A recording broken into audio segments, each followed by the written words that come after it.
All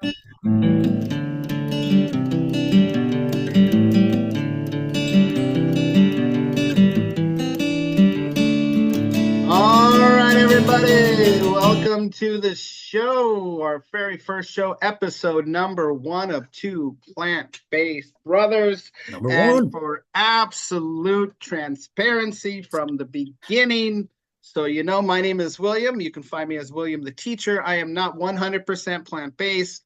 I am a vegetarian who leads about a 95% plant-based life. I find it's easier for me, just so everyone knows, that when I'm out on the road or for social gatherings, it's just easier to be a vegetarian. So don't hang me, and please don't cancel the show just because I'm not 100% plant-based. So this is my brother, believe it or not. We are two biological brothers who lead a mostly plant-based lifestyle and definitely in the diet. So today for episode one, we're really going to talk about how we got here and why we chose this, how long we've been doing it, and just a few different things to get started so you get a chance to know us a little bit. So let me introduce my brother, Daniel. And Hey. Daniel, why don't you break down the who, what, where, and why, and how you began your journey on a plant-based diet? Yeah, of course. Thanks, William. And yeah, William's completely correct. Both our parents are the same biological. Same Um, mom, same dad, and if anybody hadn't caught on, I'm the younger brother of the two. much Any, younger. anywho, if I were going to put a percentage to my journey on being plant-based, I'm probably like 99.9%. Of course, things probably sneak in too.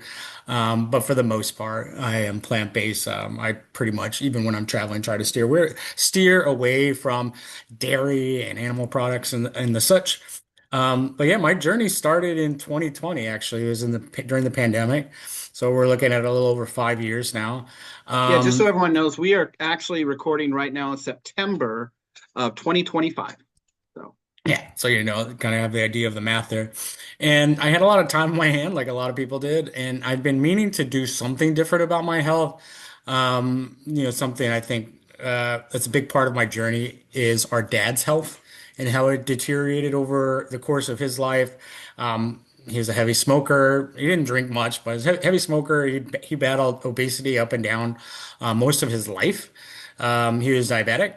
He suffered from two strokes, and then he ended up finally passing away from Lewy body dementia, which is just a terrible disease. But prior to him passing away, which is just a couple of years ago now, I made the switch mostly because he grew up on the meat and potato diet, heavy dairy, glass of milk. William will remember a glass of milk at dinner table yeah, every big single glass. night. Yeah. And that can't be good for your glucose. Anyways, the beginning of the story really started with like, I want to do something different. I want to live a long, healthy life. My goal is to live 100 healthy years on this planet for myself and for my family.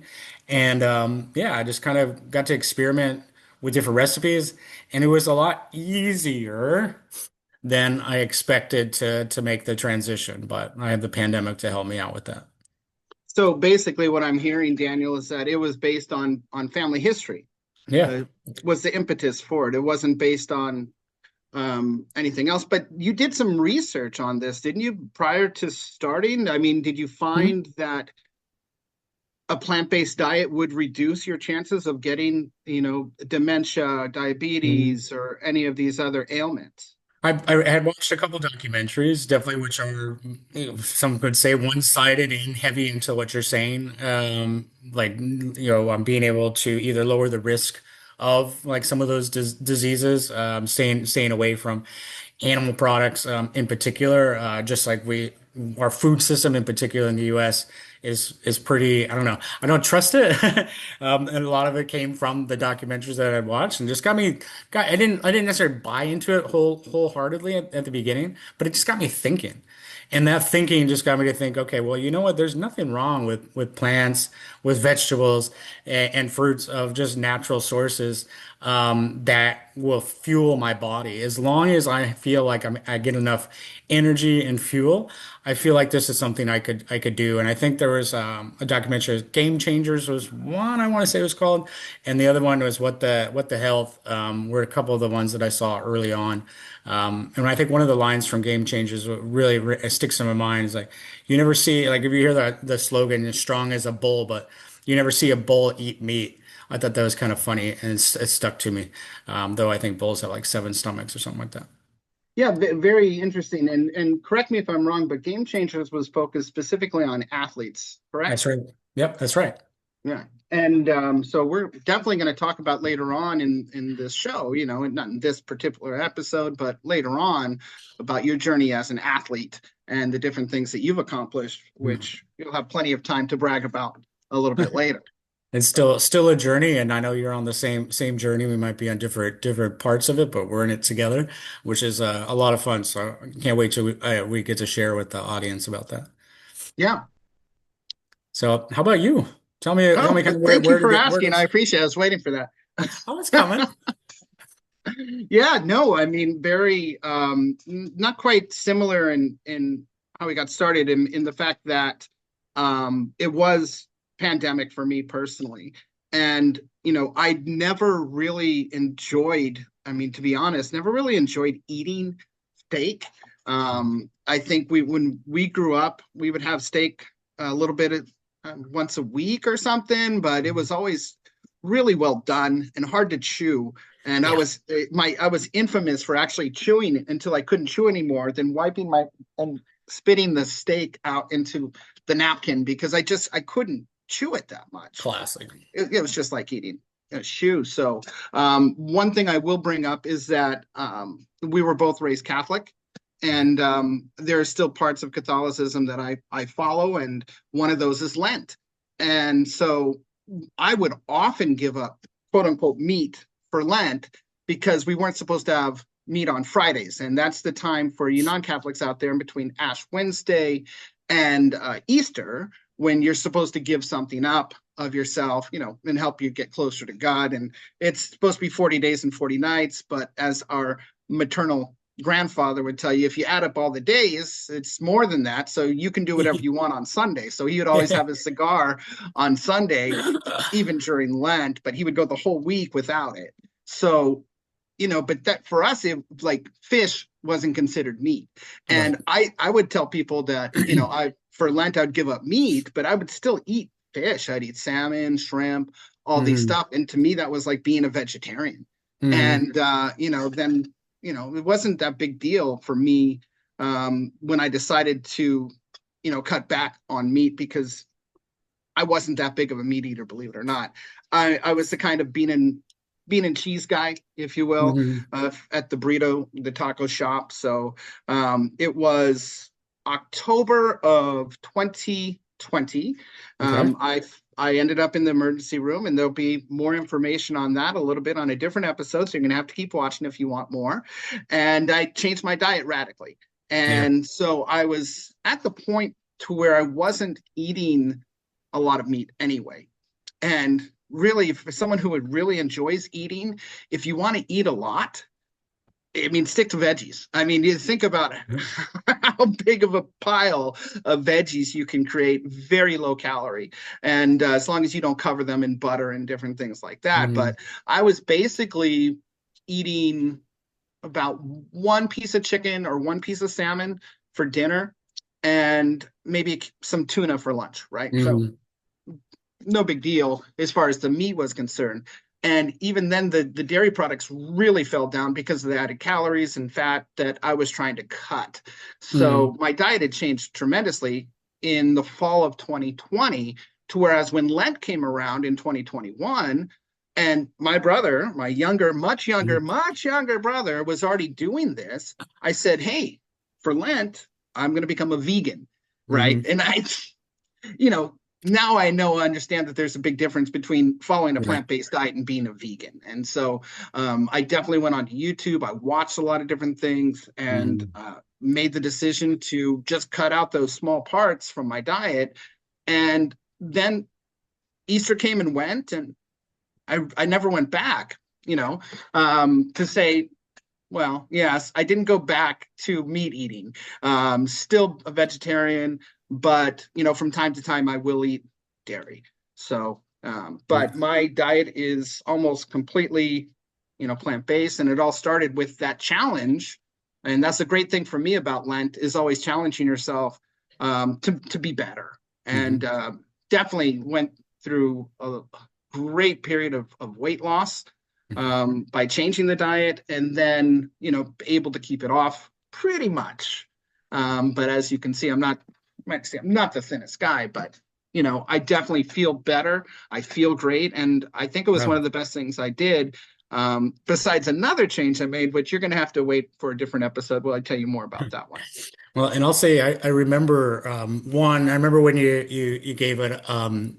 became vegan for Lent, and I was so excited because as somebody who had at that point been vegan, plant-based for 7 months, and somebody else in our family was deciding to do it, not with me, but it just felt like with me.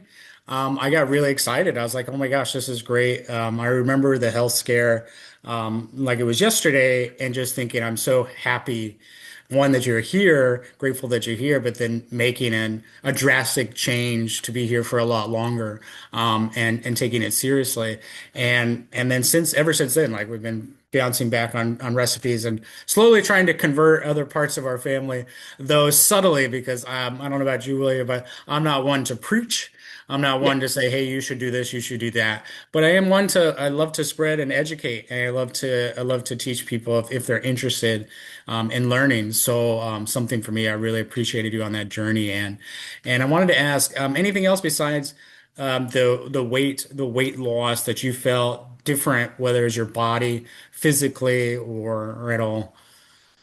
Honestly, I felt more energy, more energetic, I think. But Mm, one of the biggest things was when you cut out animal products from your diet, you really limit what you can buy as far as like fast food, right?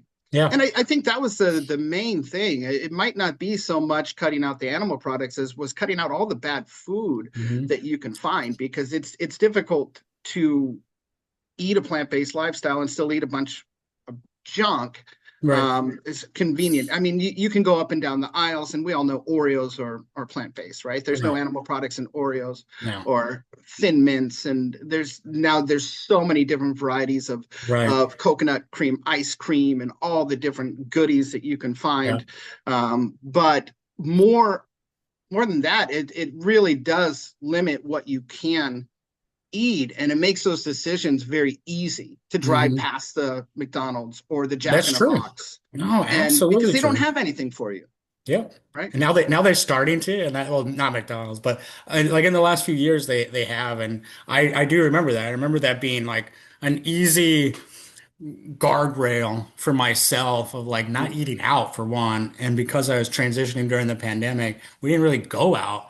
And so cooking at Yeah. home was kind of the only solution. And when I first started doing recipes, I was really craving comfort food. So a lot of the things I would cook were things that were meat-like, meat-esque, or Yeah. dishes that I was familiar with, and Mhm. transitioning into that. And so that was just a helpful way for me to transition. And so products like Beyond Meat and Impossible, I don't necessarily eat a lot of that these days. I try to stay with more non-processed foods and whole foods. But at the beginning, I wasn't. I was kind of relying on those to keep the savory flavors that I remember from specific dishes. Now it's a lot different. But at first, it helped with the transition. And this is a great point that you're bringing up, because for our Thanksgivings or different Mm. gatherings we'll have, definitely try to bring some form of just something that resembles what everyone else is Right. eating. And definitely leaned on that aspect of it, as far as these processed things that, yeah, they may not contain animal materials, but they're somebody's science project. Right. And still from time to time, if I go out to a restaurant, I'm probably ordering an Impossible Burger, Hmm. because it's either that or a salad. And it's there's now faux chicken and a lot of different stuff that you can find, but I do try to steer clear of that as much as I can. And Yeah. it's just better, to really focus on where I want to be, and where I am probably from time to time is that whole foods plant-based diet, Yeah. right? And I like to cook. We can go through a whole lot of different things I do, but at home it's the ingredients I use have one ingredient, right? Right. Yeah. Look, go ahead, go right now. You can hit pause, go look in your refrigerator, okay? Check your cupboard, whatever you are, and look at the ingredients list on your broccoli. See what's Yeah. in there. Broccoli. I think that's it. I think it's it. Now, once you get into some different canned things and frozen things, be careful. But when you buy broccoli at the store, you're buying broccoli, Hmm. right? Zucchini is zucchini. That's it. And I mean, that's the main focus that I have in my cooking is that I make like my own stuff, and Yeah. um, that's it. And there'll be a whole episode on Sunday shopping and meal prep a little bit later. So stay tuned. Ooh. Yeah. I'll be So taking notes on that too. yeah. Oh, very good. All right. With that should do it for this Mhm. one. So thank you very much for joining. Appreciate it. Kind of get a better idea of where we started and why we started. And, there's going to be a lot more to talk about as we move forward. So I am William the teacher. You can find me on Instagram and And I'm Daniel probably some Nowotnick. other social media places, but Instagram's my main place for sharing. And I'm Daniel Nowotnick. I'm the other brother. You can also find me on Instagram, run.beard.run. Try and remember that next time. But please like and subscribe. We're just getting started. And thanks for listening.